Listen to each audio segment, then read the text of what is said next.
구독만 해도 돈이 되는 5분 경제입니다. 오늘은 하루 만에 AI 대장주들이 무너진 밤 그 진짜 이유를 짚어보겠습니다. 먼저 이것부터 말씀드리겠습니다. 어젯밤 알파벳과 테슬라가 급락한 이유는 장사를 못해서가 아닙니다. 오히려 반대입니다. 버는 속도보다 쓰는 속도가 더 빨라졌다. 딱 이 한 줄 때문에 시장 전체가 흔들렸습니다. 지수부터 보겠습니다. 나스닥이 2.15%, S&P 500이 1.21%, 다우가 0.97% 하락했습니다. 필라델피아 반도체 지수는 0.54%, 러셀 2000은 0.67% 밀렸습니다. 기술주가 얻어맞고 상대적으로 덩치 작은 종목들은 덜 맞은 전형적인 위험 회피 장세였습니다. 핵심은 알파벳입니다. 무려 6.89% 급락했는데요. 이유가 좀 특이합니다. 상장 이후 처음으로 인격현금 흐름이 마이너스로 돌아섰기 때문입니다.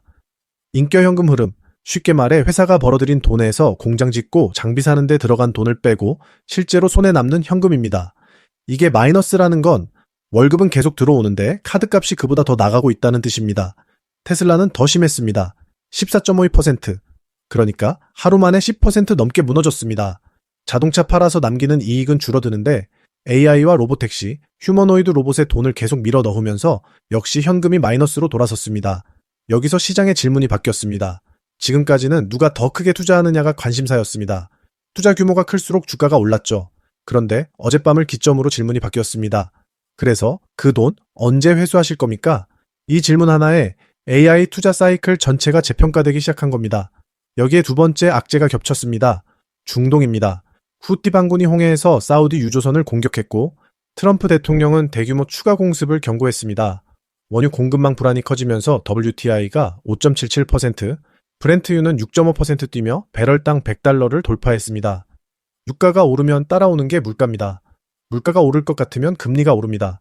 실제로 10년물 국채 금리가 4.7%를 넘어섰는데 2025년 1월 이후 가장 높은 수준입니다. 2년물과 30년물도 전 구간 동반 급등했습니다. 그러니까 어젯밤은 세 가지가 한꺼번에 온 날입니다. 빅테크 현금 흐름 악화, 유가 급등, 금리 급등, 주식과 채권이 같이 빠지고 달러만 강해지는 교과서에 나오는 위험 회피 장세가 그대로 연출됐습니다. 그럼 돈은 어디로 갔을까요? 빠져나간 쪽부터 보겠습니다. 알파벳과 함께 아마존, 메타, 마이크로소프트가 동반 하락했고 비용 부담이 덜한 애플까지 밀렸습니다. 엔비디아는 알파벳 투자금 상당수가 결국 칩과 메모리로 간다는 호재에도 1.56% 하락했고 AMD도 2.29% 빠졌습니다. 좋은 뉴스가 나왔는데도 그 뉴스에 파는 물량이 나온 겁니다. 시장 심리가 어떤 상태인지 보여주는 대목입니다. 소프트웨어도 무너졌습니다. 회사채를 많이 찍었던 오라클이 직격탄을 맞았고 서비스나우와 세일즈포스는 실적이 좋고 가이던스까지 올렸는데도 밀렸습니다. 배터리 쪽에서는 퀀텀스케이프가 혼다와 고체 배터리 협력을 발표하고도 12.86% 급락했습니다. 비트코인 관련주와 양자 컴퓨팅주도 위험자산 회피 흐름에 함께 눌렸습니다. 반대로 돈이 들어온 곳도 분명했습니다. 첫째는 제약과 헬스케어입니다. 일라이릴리가 비만 치료제 임상호재로 올랐고 실적이 예상을 웃돈 서머피셔가 8.71%, 다나호가 7.46% 급등했습니다. 경기가 어떻든 약은 팔린다. 전형적인 방어주 매수입니다. 둘째는 메모리입니다. SK하이닉스 ADR이 장 초반 7% 넘게 급등했다가 금리 상승에 상승분을 대부분 반납하고 2.56%로 마감했습니다. 마이크론도 3.2% 올랐습니다. 알파벳이 투자를 늘린다는 건 결국 메모리를 더 산다는 뜻이니까요. 셋째는 원전과 전력망입니다. 데이터 센터가 늘면 전기가 필요하다는 논리로 비스트라와 뉴스케일 파워가 강세를 보였습니다. 경제지표도 하나 짚고 가겠습니다. 주간 신규 실업수당 신청이 18만 7천 건으로 1969년 이후 가장 낮았습니다. 고용은 여전히 탄탄하다는 뜻인데 지금 국면에서는 이게 마냥 좋은 소식만은 아닙니다. 경제가 뜨거우면 금리를 낮출 이유가 줄어들기 때문입니다.